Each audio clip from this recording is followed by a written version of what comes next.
नाज़रीन, खानपुर महर मां मीर मंठार चन्ना की रिपोर्ट मूजिब जरवार वेझो गोठ अला बख्श गबोल में ज़मीनी तकरार तां गबोल बिरादरी के बिन धुरियुनि में झेड़ो थी पियो।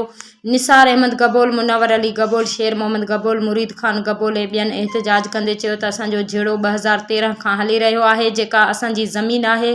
हिकु भेरो फ़ैसिलो थियल हुयो, जेको फ़ैसिलो बि असांजे हक़ में अचे पर मुखालिफ़ धुर शर पसंद है। हिननि चयो त असां IG सिंध, DIG सखर ऐं SSP घोटकी खां मुतालबो कयूं था त पाक किताब ते इंक्वायरी कराए असां सां इंसाफ़ कयो वञे।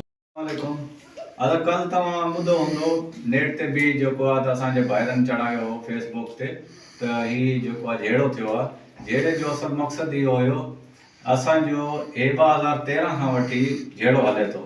ज़मीन असांजी आहे, मुंहिंजो जेको आहे नानो उहो मुंहिंजे हवाले करे वियो आहे, मूंखे ॾेई वियो आहे। ज़मीन भेण जी आहे, असांजे ॻोठ जी आहे। ठीकु आहे साईं।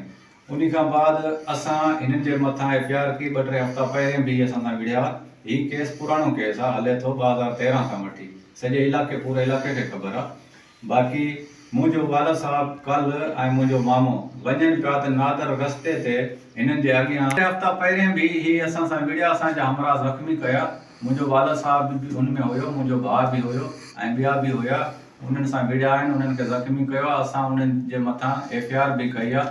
ऐं उन खां बाद वरी हे कमु जेको हले पियो, झगड़े में हलंदे कोशिशि हुई त उन में ही वञनि पिया। मुंहिंजो मामो ऐं मुंहिंजो वाला साहब ॿई वञनि पिया त नादर हिते साम्हूं असांजी ज़मीन में खट रखी वेठो ऐं जीअं ही गुज़रिया हिननि खे गार ॾेई पिस्टल खणी हिननि खे चयो तव्हां हितां मुंहिंजी ज़मीन खां गुज़रो बि न ऐं तव्हांजो ॿार बचो बि न अचे।